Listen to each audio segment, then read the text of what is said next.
Something just like this. Welcome to the Great People Show, your guide to greatness, your GPS to excellence. Here's your host, J.J. White.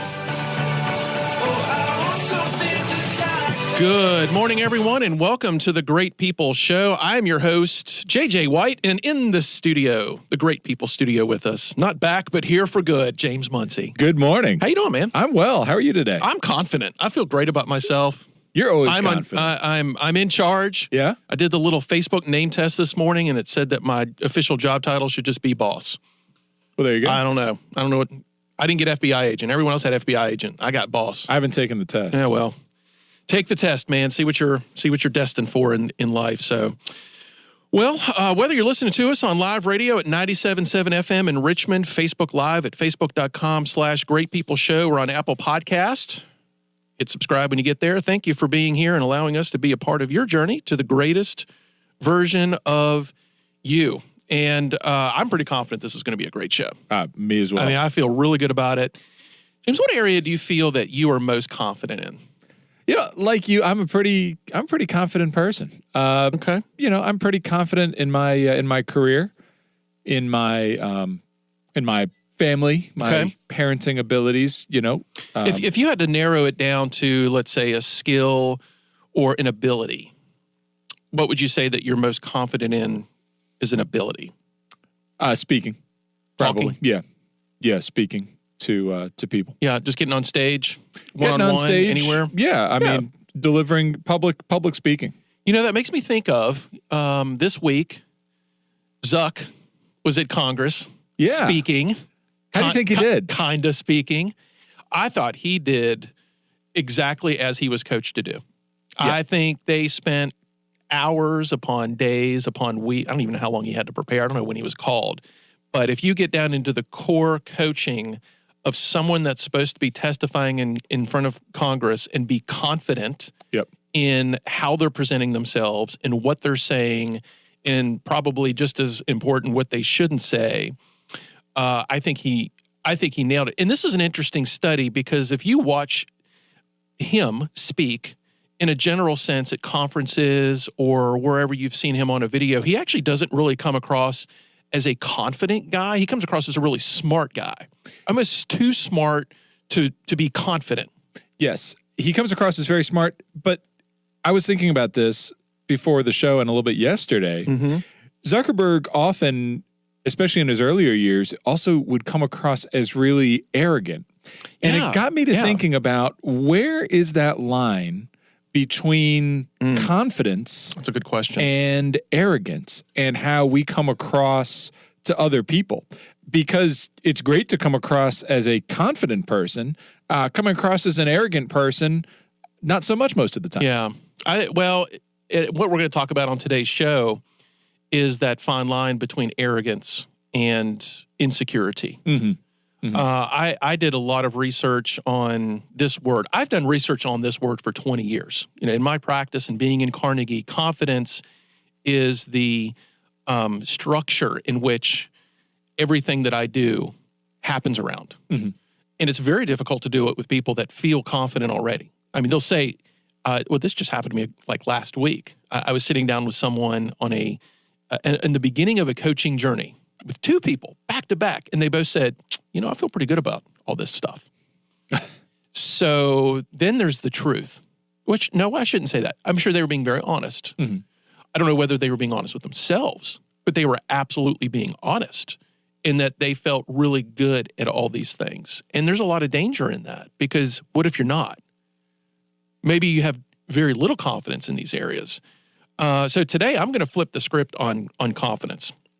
You can have confidence in two main areas of your life: your abilities and your looks. And I say that because if you do any searching for confidence, you'll see the only thing that really comes up is confidence about your abilities and your looks. Confidence in how you look is a really popular subject. The definition of confidence that I'm going to focus in on today covers both of these areas, and this definition is freedom from doubt. And where does that freedom come from? And where does that doubt come from? And who is doubting who? So the focal point on confidence for me is this. We get so caught up in ourselves. And let's just cut to the chase and lay out a truth bomb here early. You have more confidence when you focus on others rather than yourself. The lack of confidence that you may have in anything is because you're just thinking too hard about you. So the more we focus on us, the harder it is to obtain that confidence. And the reason we lack it is because we're too caught up in what other people think. It's how do I look to them? Is this going to fail and they're going to think differently of me? So the freedom is freedom from the jail cell of doubt that we put ourselves in. The doubt we have in what will they think? What will I do if this goes wrong in this my decision? Confidence is not just about being sure of ourselves and about being strong and about being secure.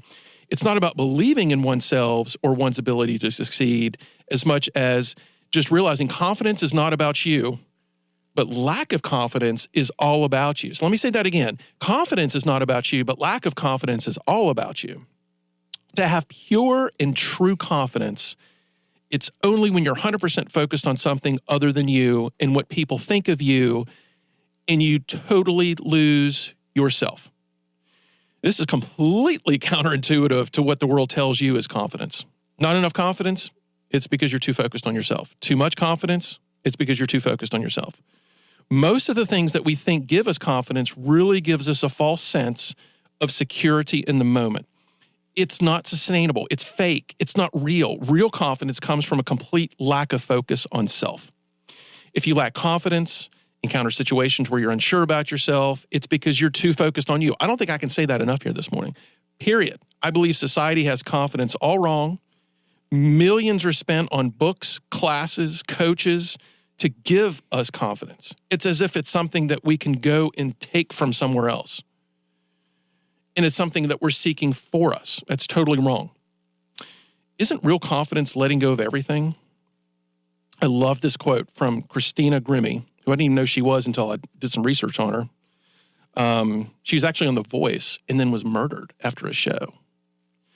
Confidence is not, they will like me. Confidence instead is, I'll be fine if they don't. Bro, is confidence about letting go of us? I never thought it was. Okay. What'd you think it was? I thought that at its very core, and I'm apparently completely wrong, I thought I'm less confident now than I was 5 minutes ago. Confidence killer. I thought that confidence was all about believing in yourself and your abilities. It is. That belief comes from not even having to think about it. If we're not even thinking about us, if we're not even focusing in on these things and it is just happening, it's like the ultimate belief. Okay. I mean, because I'll tell you, I'm not very conscious about my confidence. And that's a good thing. Yeah.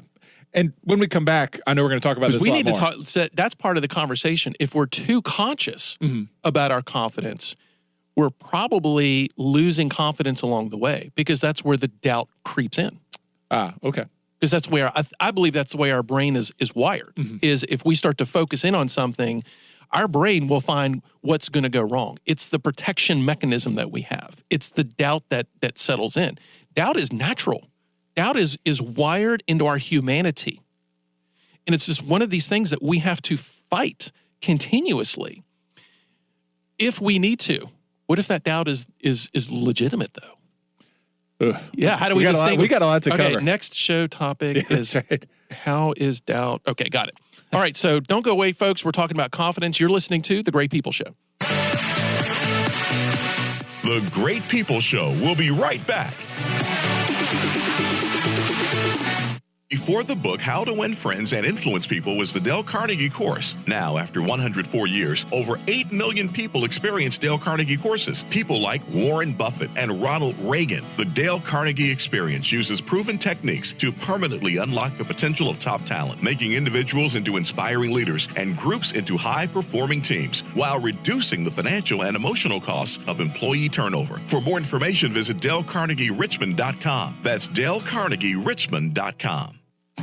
Now back to the Great People Show. So we're on this rabbit hole. Maybe it's not a rabbit hole of doubt. We're talking about confidence today and being confident and showing confidence. And I really want to talk about exactly what it is, because I think as society, we have confidence all wrong. I think it's a crutch that we try to put many of our deficiencies on, whether it be I'm not strong enough, I don't have enough confidence. And what I see, I don't know if I'd say just as often, but certainly more often than I wish I did, is when people are too confident. They're well, it gets to the point where that overconfidence turns into cockiness and brashness and arrogance. I can't stand it. I can't stand when I even think I'm being that way, let alone someone else that's being that way. I agree. And the funny thing about that is there are two types of overconfidence. There and arrogance, cockiness, however you want to put it. There are the people who are that way that really don't know what they're talking about, that shouldn't be confident at all. And then there are people who are truly just, I mean, Zuckerberg would be a great example. Like when Zuckerberg used to come across as, and he still does sometimes, depending on how you catch him, but when he used to come like across his best friend. as, different interviews, he comes across as very arrogant, but I mean, he walks the walk, man. I mean, he owns. Results speak. Yeah. And surgeons are often known to be some very arrogant people. They're Not accused all, of having course. God complexes. Yeah. But of course, I mean, a brain surgeon. What was that movie that Alec Baldwin was in where he was like, I think it was some sort of a courtroom or something where he like was saying, "You accuse me of having a God complex. I am God," because he was a surgeon.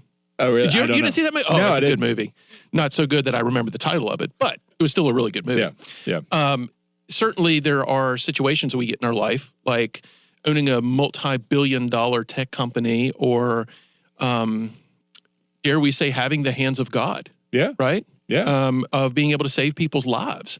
That kind of stuff can go to your head pretty quick. Yep. Especially if people are relying on you and your abilities and your skills to just live in this world. Yep. Which many people do need Facebook to live in this world, apparently. But just don't email on WhatsApp. Yeah. That's a whole nother show. That's a whole other show about being informed in your topic. Yes. So you said there's these two types, and it's like how do we manage that within ourselves? First of which I believe is the self-awareness piece of this is where it needs to start. Because if you're working with someone that lacks confidence or working with someone that has too much confidence, it's a touchy subject. Like if this is something that's outside of you and in someone else, it's very difficult to address that with somebody, because if they lack confidence and they're trying to cover that up, it's incredibly sensitive. It's fragile, I guess is what we should say. That person's very fragile, because if they lack something and they're trying to cover it up, right, they know how fragile it is. Yeah. They realize how fragile it is. And so getting back to the opening piece of this, where confidence is really about you, or I should say lack of confidence, is you focusing too much on yourself.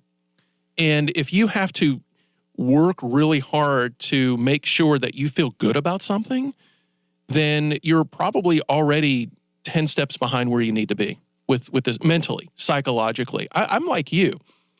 And I used to not be like that for a really long time in my life, where I was so focused on trying to overcome these deficiencies in my life that everything, not only did they remain a deficiency, but I found more things became deficient as I kept focusing harder on it. Now, I think that's really different than trying to get better at a craft.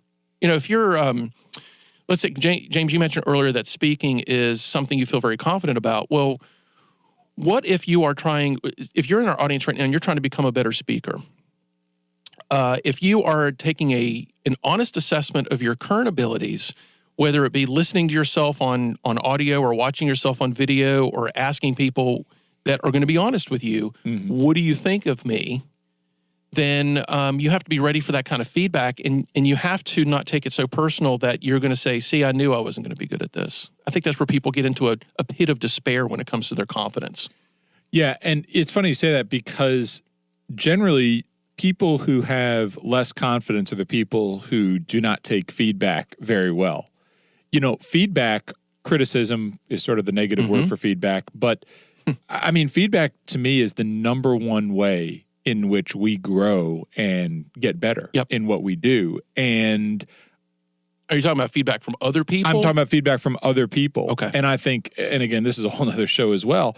I think one of the things where we really let our friends, our colleagues, our peers down on is a lot of people are too upset, too reluctant to give feedback because they don't want to knock that person's confidence down. Yeah, because they already lack some self-confidence and they're already sensitive. It's like, well, I don't want to make it worse. Right. And some of those times, James, just giving someone positive feedback can spin it the other direction. It's the weirdest axiom I've ever seen with people is someone that doesn't feel like they're as good at something as they really are. And then you tell them through evidence how good somebody is at something.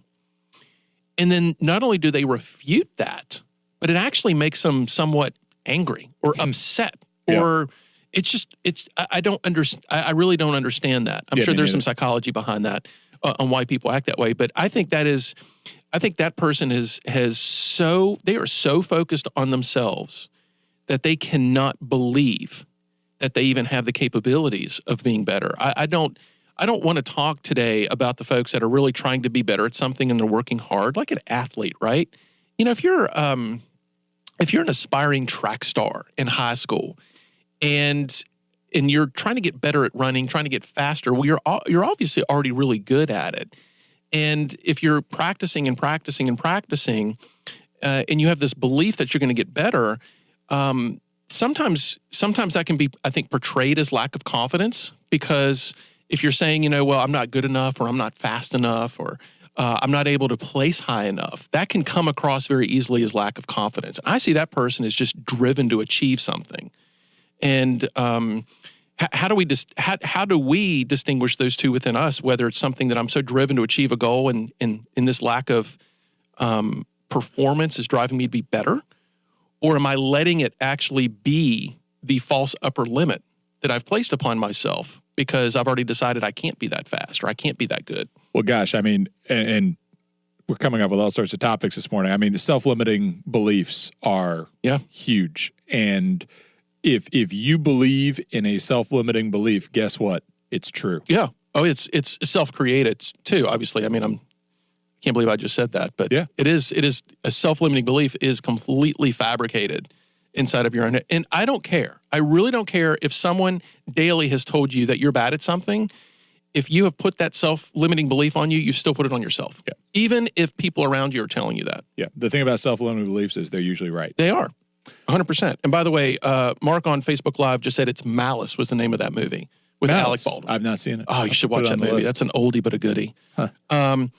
And I also want to bring up a comment that Teresa McRoberts said on Facebook Live as well, is making the connection here between confidence and competence. And we're really talking about that right now. So, you're sitting here striving to be better at something, and there is a level of competence that you have. Is the ultimate confidence where it matches the competence?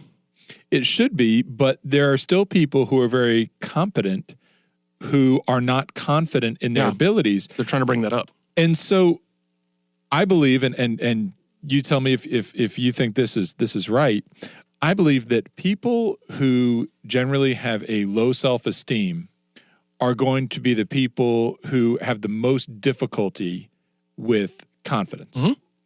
I think there is absolutely a correlation between self-esteem and the level of confidence that you generally will have in your life. Yeah. And you brought up a good word, because we're balancing these two confidence and competence things in us all the time. Mm-hmm. There's towards later in the show, we're gonna give you a great people roadmap to more confidence, which includes this very specific thing of what we can do different to help balance those two things out.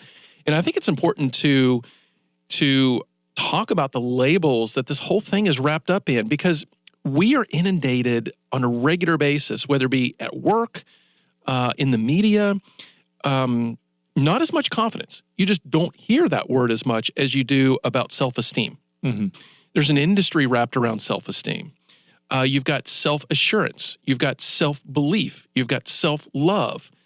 Even a level of optimism that's wrapped up in that. Self-efficacy. Like, these are all completely different angles on really what we're talking about. So what is self-efficacy? You know, I found that word and I looked it up, and I don't remember what it means.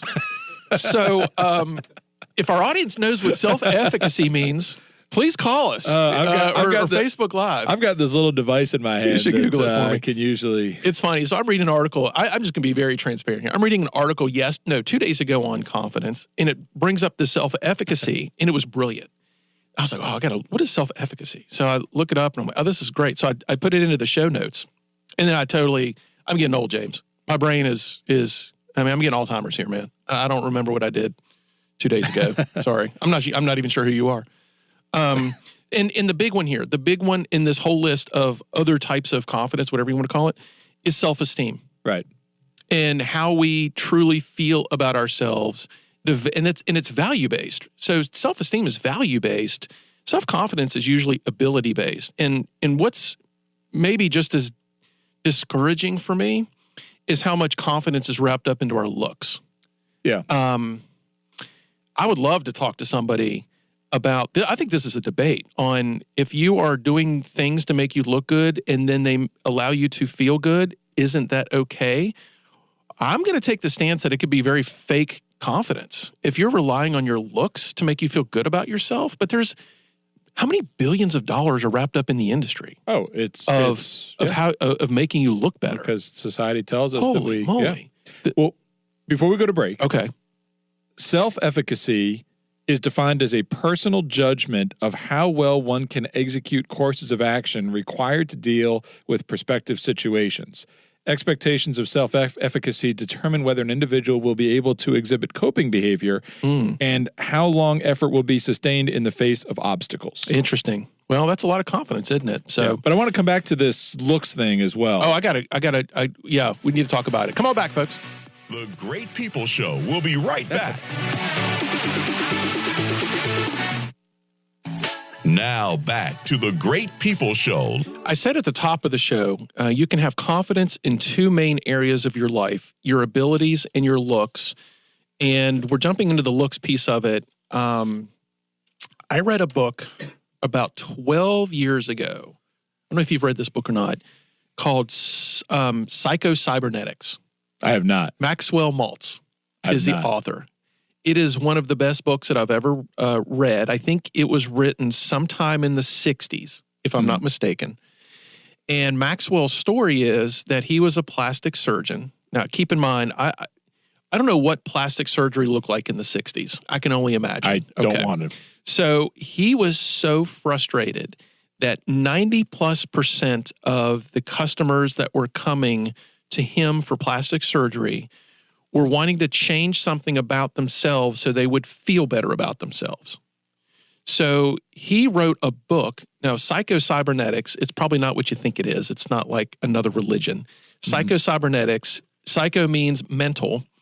Cybernetics means steering. So it translates to mental steering. Okay. And he gives all these tools in there on how to steer your own mind rather than rely on these external forces, such as plastic surgery, to feel better about yourself. And there's something in there called the theater of the mind. I don't want to get too far into this, but it's an amazing tool that you can use to play out what things are going to happen in your life. And we know visioning, we know these things work, that if you decide something, and but he takes it to the nth degree, that you literally play this situation out like an act in a movie, like a movie scene. Like if you're getting ready to go into a job interview, you literally want to take an hour of time to prep, to visualize the entire process, step by step, word by word, because that gives you surety that this is the way that it should happen. So I'd bring that back to the fact that this was a guy that used to be a plastic surgeon and saw all these folks wanting to spend tens of thousands of dollars and change their body just to look differently, solely to feel differently. And Teresa, again, had put a comment on Facebook Live. There's a new book called Girl, Wash Your Face by Rachel Hollis that covers and refutes the lies we, particularly women, tell ourselves from Teresa. I don't think we have any credibility in this room right now to talk about why women wear makeup. No. They're not a female within arm's length of this entire studio right now. So I'd be fascinated to know how all that part ties in. But I know one thing for sure, based on what ads I see and what content I take in the work that I'm in, that there's way too many people in this world that rely on their looks for success. Well, they self-assurance. do. But we are told constantly, how many times in our day are we reminded that looks and beauty are the most important thing that there is? And in the digital age that we're in today, even what we see that we should be aspiring to isn't even real, because what we're seeing in all of these print ads, in all of these ads online, etc., these are people that have been airbrushed. It's been digitally touched up. They're not even real. It's ridiculous. So we have a couple callers here. Let's go to Teresa from Richmond. Teresa, thanks for joining the show. You're welcome. Is this the Teresa McRoberts? I don't know any other one. Wow, you've been active on our Facebook feed this morning, so you've got a lot of opinions about this, Teresa. Tell us what you think. Well, I think it's a great topic because I think that so many things follow from confidence, both from the definition that you read and from that concept of the inner assurance that we exude outwardly. I don't have a lot of opinions on the makeup one, except to say that since most people who know me know that I rarely if ever wear makeup, and I have a dancer, and I'm terrified that I'm going to glue her eyes together when I have to put false eyelashes on her. So why don't you wear makeup a lot then? Maybe that's a good conversation to have. Well, this is my thought on it.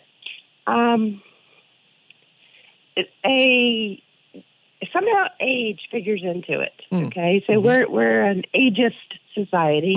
We favor youth over age, and sometimes even the tiniest bit of makeup can make a 50-year-old appear 40, or a 40-year-old appear 20. Yeah, and that can be important in a workplace environment. So it's almost. I was thinking of the makeup question, not the billion-dollar beauty industry and not all the surgeries that people do, but your workaday woman who puts on a little makeup every time she goes to work.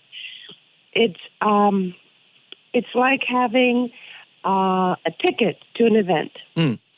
So it's the access. It's the price of access. So Teresa, let me ask you something.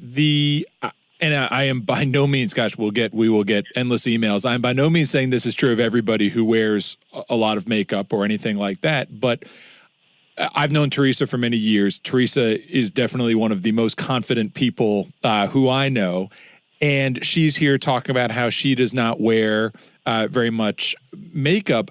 You don't need makeup to help you gain any better a sense of confidence. And I think sometimes that's one of many things that people might do, whether it's clothes, whether it's makeup, whatnot, to try to up their appearance to maybe compensate for a little bit of a lack of confidence or a lack of self-esteem. Do you think there's any truth to that, Teresa? I think that many people do look to makeup, like they look to many other things, to provide a sense of confidence that should come from within. But when I wear makeup, it is because I recognize that it is part of having access to whatever it is I'm participating in. Just like if you go to a black tie event, part of the access is you wear a tuxedo. In our culture, whether it's a job interview or a seminar, some amount of makeup, and it can be as little as foundation and eyeliner or whatever, grants you a ticket that an acceptance. Just like if you tried to show up in khaki pants at a black tie event, they might let you in, but you're not going to feel good. Well, you might feel great, but you're not going to get to mingle with the people that you want to mingle with. And that's a great point, because if when I have bought a new suit and I've wore it for the first time and it fits snug as a bug, I definitely come across as more confident because I feel more confident. Mm-hmm. But when that Right. suit gets old and tight because I get fat, I don't feel confident as much in that suit. Right. I just and so what you want rely to on do it. is adjust the suit. So, and that's a good analogy to makeup. I need to lose You know? weight, Teresa. No, wait, that's what really needs to happen. That's big, Teresa. Say that again. You want to adjust the suit. Is like, that analogy though. That analogy is a good way for a man to get in the headspace of a woman, which is the skin we have been given gets a little spotty or a little saggy or a little wrinkly. And it's not so much, I'll feel more confident if I put on makeup, as it is, when you present well, you're received better. Good point. By other people. Good point. Teresa, thanks for calling the show today. We appreciate it. Great to hear from you. Stay on Facebook Live. Keep feeding us good stuff. Okay. Thanks, Teresa. Bye. Man, is this turned into a rabbit hole? I think it is.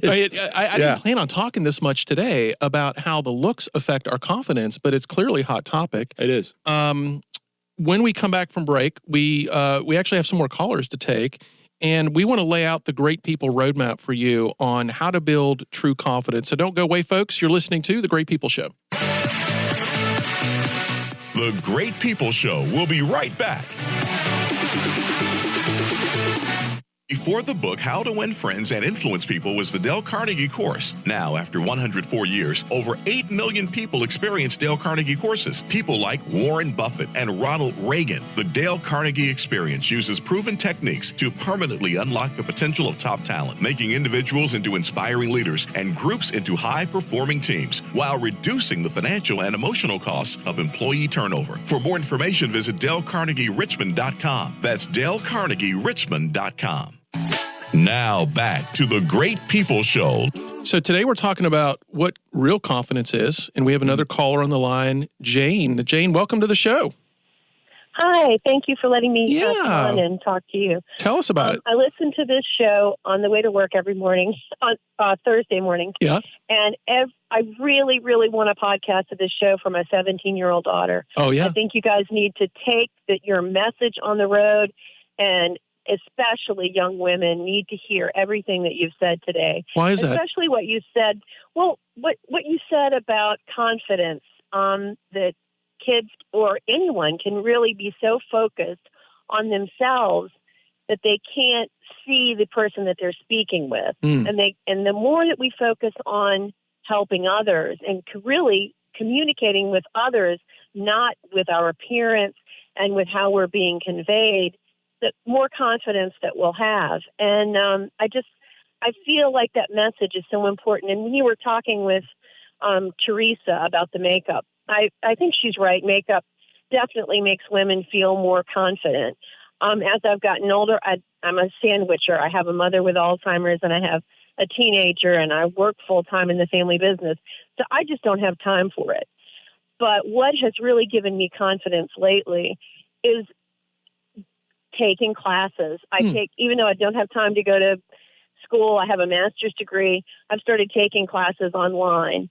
And the more I can do to help with the family business and the more educated I can become to help my daughter and help my mother, I feel better. The makeup, I just don't have time for, but I do have time to stimulate myself intellectually, and that really helps. And doing that also to help my family with the business or with caring for my mom and trying to understand what's going on.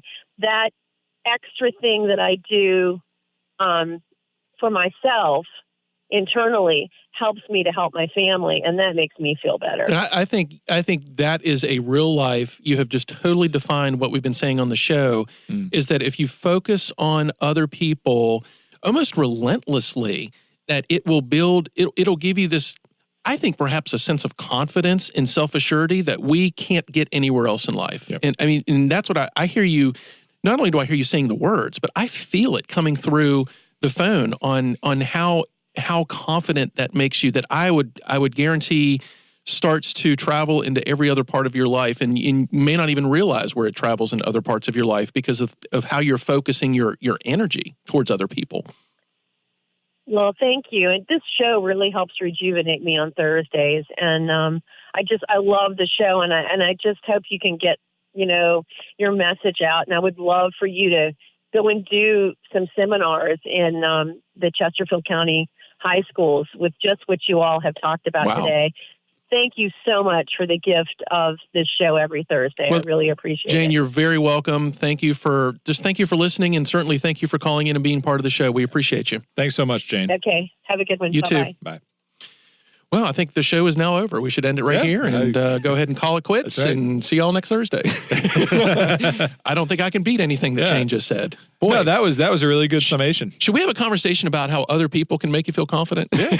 I mean, seriously, like in radio is one of those interesting things where you really don't know who's listening. Right. And we just so deeply appreciate the Janes of the world, Jane, for calling in and being part of the show. And that's why we do it. There is so many... there's so much need for our youth to hear this message, as Jane said. And that's where I see it the most. There are, I think that the statistic I saw one time, there are 10 times more girls than there are boys that are readers as teenagers. And we need to have more media and content that speaks into the lives of these children, because obviously most of our, we're from 9 to 10 on Thursday mornings and podcasts, so we're not reaching teenagers a lot. No.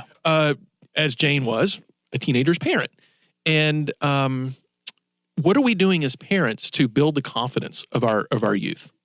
Because as a parent, it's tough to do that. Well, it's especially tough when our children are only paying attention to us a relatively small portion of the time, when they're at school, when they are at home or elsewhere, and they're reading online, when they're going through Snapchat and Facebook and Instagram. And my gosh, Instagram, another great example of, and they're seeing the highlights of everybody's life. They're seeing these images of what society says that they are supposed to be.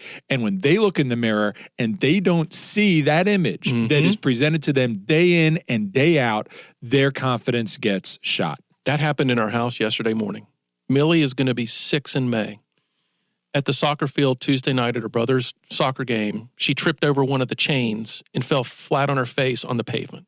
Blood everywhere. Oh, gosh. Woke up yesterday with these little scabs. So Sam found her in the bathroom trying to wipe the blood off of her face. It wasn't blood, it was scabs. She thought she could wipe this scab off her face. So she gets a little upset. She's not even 6 yet. She said, "I look like a little piggy."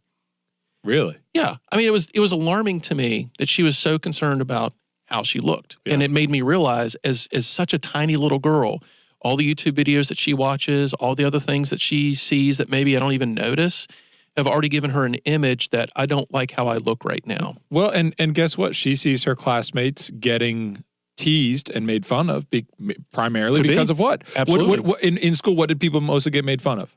Their looks. What they're wearing. Yep. So let's start to bring this plane in for landing on confidence. I think we've established the fact very clearly that we are probably looking at confidence all wrong. We're probably doing things to give us false confidence. And we have a great people roadmap for you on more confidence. It's going to start with a quote from William James, who's the modern day founder of modern day psychology. Most people live in a restricted circle of potential. So how do we not just meet our potential, but literally, how do we exceed our potential? Because our potential really is what our mind has decided it could be. And a lack of confidence in many times feels that we're falling short of that. So number one, which we established straight out of the gate, is to let go of yourself. And I didn't get really a chance to talk to Jane about this earlier, but she brought up a good point that if you're consistently focused on other people, and more importantly, if you're spending your time communicating a lot with other people, it's very difficult to focus in on yourself. And I'm seeing that in the youth, and now that we're getting, in the digital age is the folks that are in their early to mid 30s that grew up in the digital age. That doesn't mean communicating on Snapchat and Instant Messenger and messages counts for communication. I mean, spending time legitimately talking to other people will help you let go of yourself and doing anything we can to focus on other people.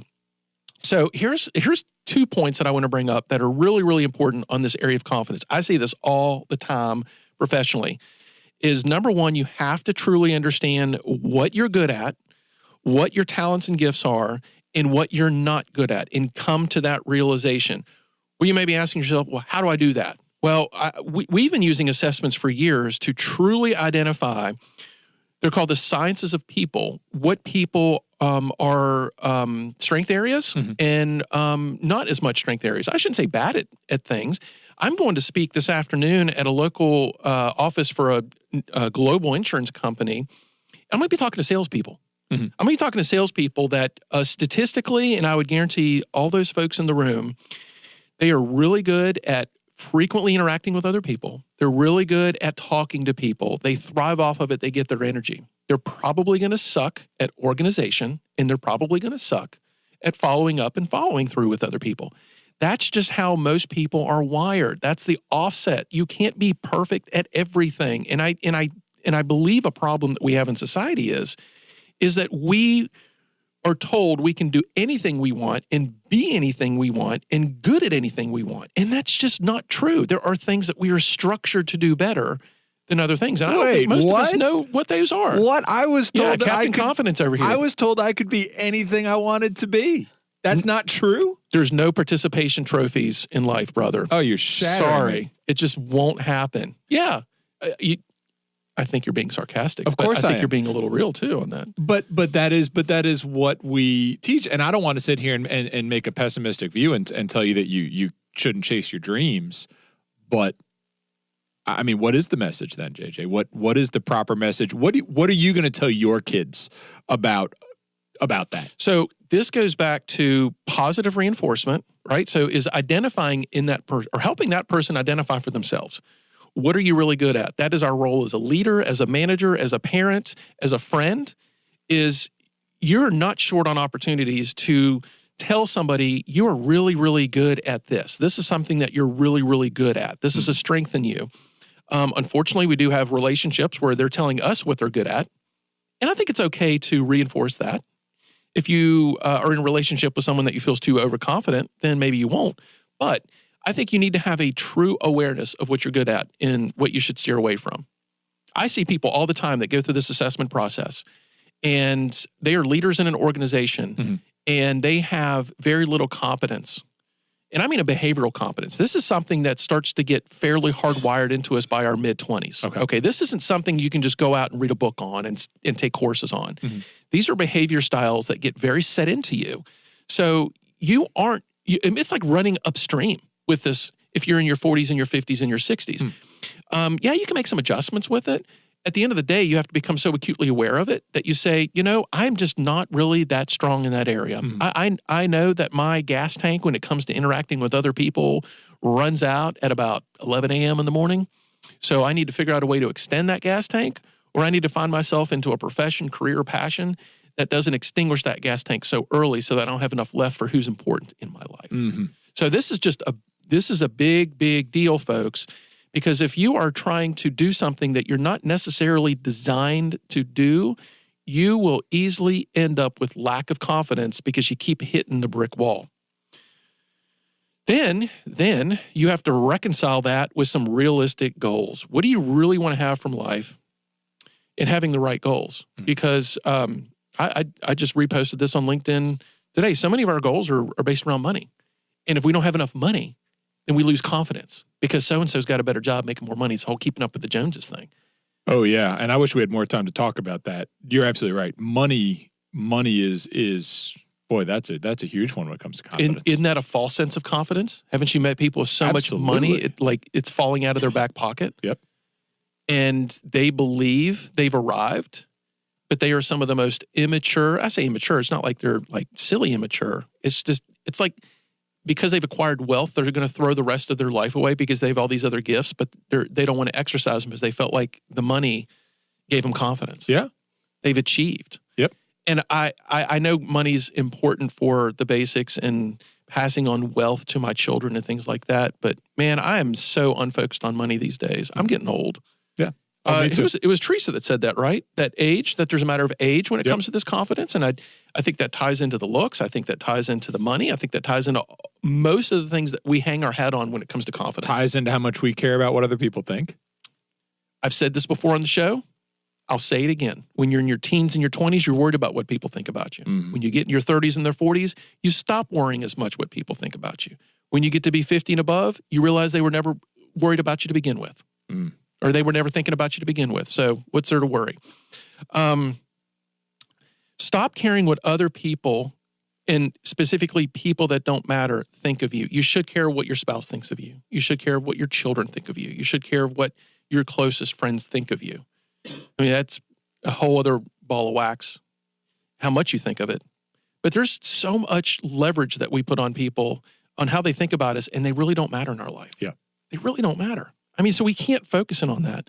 You have to focus in on other people.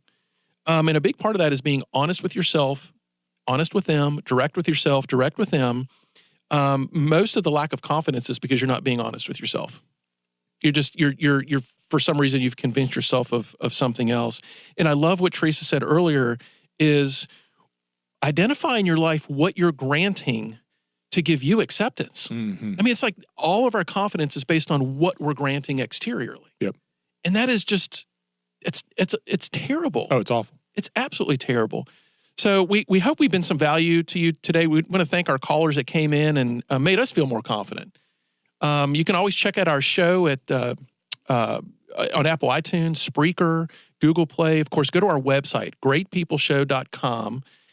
We got a new website coming down the line here a little bit later. Yeah, we've got a lot of exciting things going on. I got like 6 cool things happening here. There's a lot of stuff happening. And our website, though, has all the different ways that you can keep up with us, you can listen to the show, that you can share the show with your friends. If this show spoke to you and your children, have them listen to it. And you can always reach us personally at jj@greatpeopleshow.com. Thanks, folks. See you next time. See ya. Thanks for joining us. Tune in to The Great People Show again next week, Thursdays, 9 a.m. to 10 a.m.